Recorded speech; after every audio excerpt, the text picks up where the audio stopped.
semua. Perkenalkan, kami dari kelompok 1 kelas Agroteknologi 2. Kami ingin menampilkan hasil video praktikum dan pengamatan di praktikum pengendalian hama terpadu. Nah, untuk anggota-anggota kelompoknya, yang pertama, saya sendiri, perkenalkan, saya Indah Dwi Saragi dengan NIM 2203 01103, dan rekan saya Agung Kristian dengan NIM 220301 101, dan rekan saya. Kenalkan, nama saya Aliza Fitriani dengan NIM 2203011073. Dan perkenalkan, nama saya Francisca Delian Julia Manik dengan NIM 2203011088, dan rekan saya. Perkenalkan, nama saya Joy Christine Panjaitan dengan NIM 2203011099, dan rekan saya. Nama saya Esalonito Kanjalo, NIM 2203011008, dan rekan saya. Perkenalkan, nama saya Fitri Novita Samudin dengan NIM 2203011093, dan rekan saya. Perkenalkan, nama saya Julian Alexandro Saragi dengan NIM 2203011057, dan rekan saya.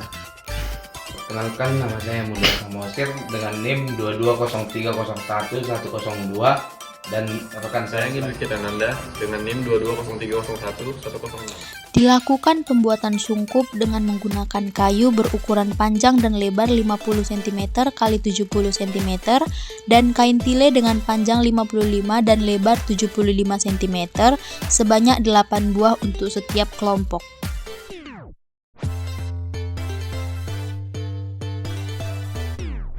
Dilakukan pembuatan media tanam untuk tanaman kacang hijau. Dilakukan penanaman kacang hijau ke dalam polybag berukuran 5 kg yang sudah diberi lubang tanam sedalam kurang lebih 1,5 cm sebanyak 2 bibit untuk setiap polybag. Dilakukan peletakan polybag yang sudah ditanami kacang hijau ke dalam rumah kasa.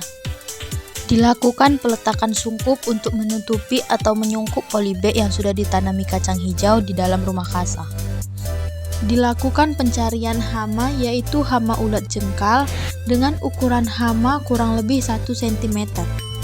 Dimasukkan hama, yaitu hama ulat jengkal, ke dalam sungkup yang sudah berisi tanaman kacang hijau yang berada di dalam rumah kasa. Dilakukan pengamatan pertama pada tanaman kacang hijau yang sudah terserang hama ulat jengkal, lalu dihitung dan dicatat persentasenya di dalam buku data. Dilakukan pengamatan kedua pada tanaman kacang hijau yang sudah terserang hama ulat jengkal, lalu dihitung dan dicatat persentasenya di dalam buku data.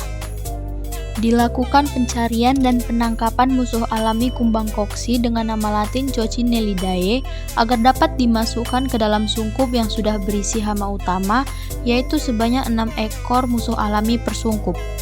Dimasukkan musuh alami, yaitu kumbang koksi, ke dalam sungkup yang sudah berisi tanaman kacang hijau di dalam rumah kasa dan dimasukkan ke dalam sungkup sebanyak 6 ekor per sungkup. Dilakukan pengamatan ketiga pada tanaman kacang hijau yang sudah terdapat hama ulat jengkal dan musuh alami, yaitu kumbang koksi. Dilakukan pengamatan keempat pada tanaman kacang hijau yang sudah terdapat hama utama, yaitu hama ulat jengkal dan musuh alami, yaitu kumbang koksi. Dilakukan pengamatan kelima pada tanaman kacang hijau yang sudah terdapat hama ulat jengkal dan musuh alami kumbang koksi pada semua perlakuan.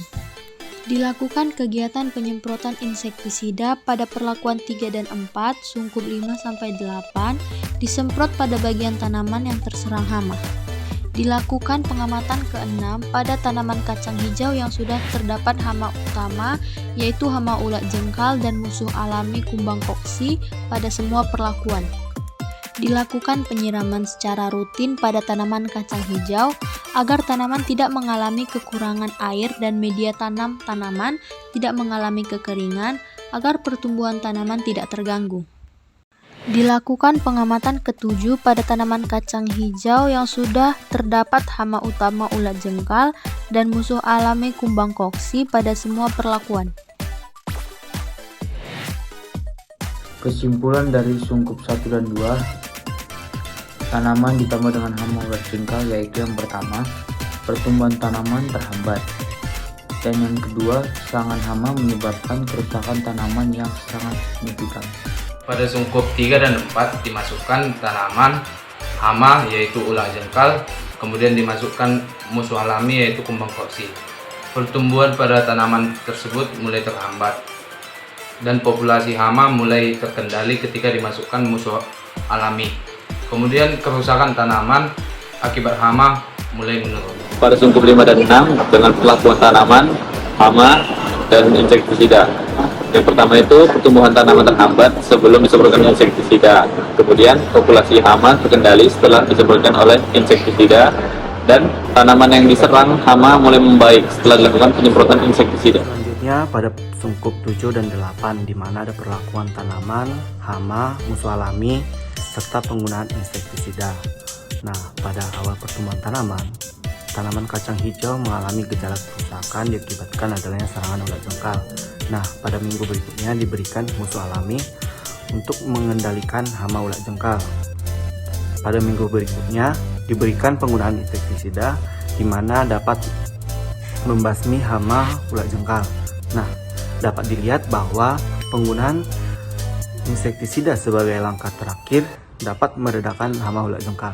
Adapun perlakuan dari praktikum ini adalah yang pertama, efektivitas perlakuan PHT bergantung pada jenis tanaman, hama, musuh alami, dan pestisida yang digunakan. Sangat penting untuk melakukan monitoring dan pengambilan data secara berkala agar kita dapat mengetahui bagaimana perkembangan hama, musuh alami, dan juga kondisi tanaman yang sedang kita budidaya. Penggunaan pestisida harus dilakukan secara hati-hati dan sesuai dengan dosis yang dianjurkan untuk menghindari dampak negatif terhadap lingkungan dan kesehatan manusia.